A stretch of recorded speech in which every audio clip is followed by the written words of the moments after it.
Hi, I'm Jeff. Welcome to Home Built Workshop. Today I'm going to build a simple tote to house some finishing supplies.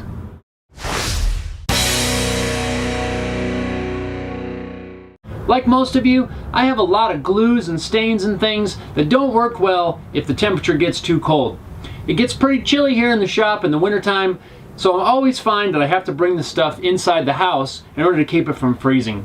I got like wood glue and water-based dyes and stuff like that that obviously can't freeze.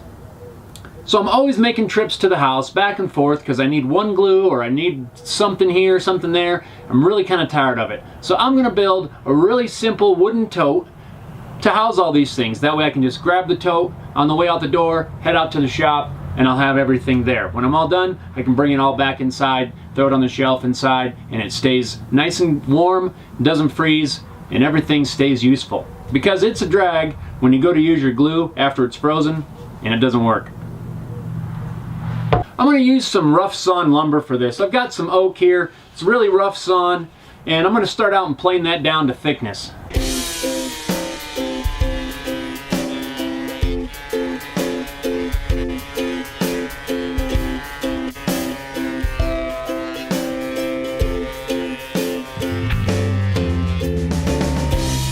Now I can trim all the boards down to size on the table saw. I'll start by ripping them down to the correct width.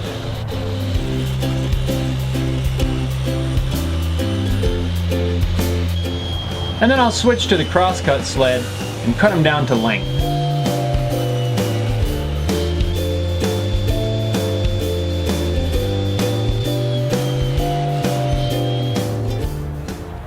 Now that I have them all cut down to size, I'm going to attach the two side pieces with some double-sided tape. I need to cut a notch where I'm going to attach the handle.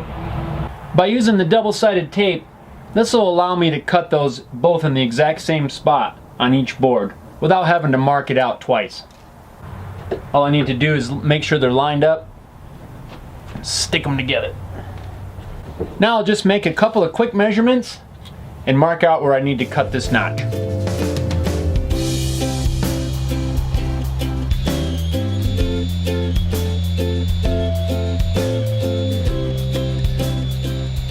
So now I've got all the pieces but the handle cut. So now it's time to glue this up. This might be a little tricky. I might need about 4 more hands.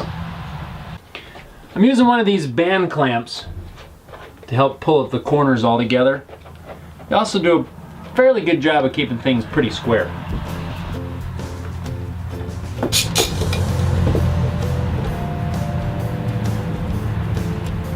And we'll set that aside to dry. While the glue's drying, I'm going to sketch out the shape that I want the handle. And I'll cut it out on the bandsaw.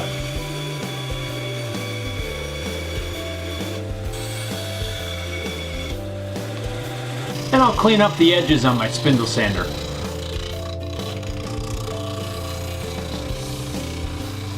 And using a round over bit on my router table, I'll ease all the edges on the handle.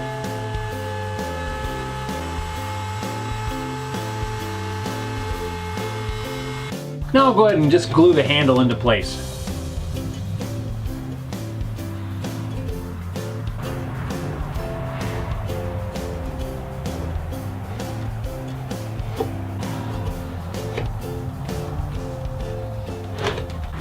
I don't think any clamps are needed for this. It's a fairly tight fit. I'm just going to let that glue dry for a little while. Now using my random orbit sander, I'll sand it down to 220.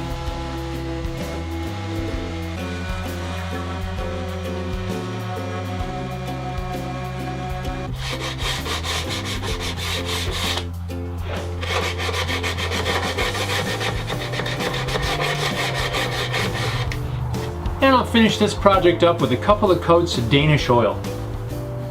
Danish oil has quickly become one of my favorite finishes because it's so easy to use and it looks really good too. Now that the Danish oil is dried, I have a nice little handy tote to keep all of my finishing supplies. Fit right in there. Now I don't have to make a bunch of trips back and forth to the house to get stuff when the weather's too cold to leave these things outside. If you enjoyed this video, please give it a thumbs up. Also consider subscribing to the YouTube channel, that way you don't miss any other videos that I have coming up. Thanks a lot for watching, and thank you again for all your support.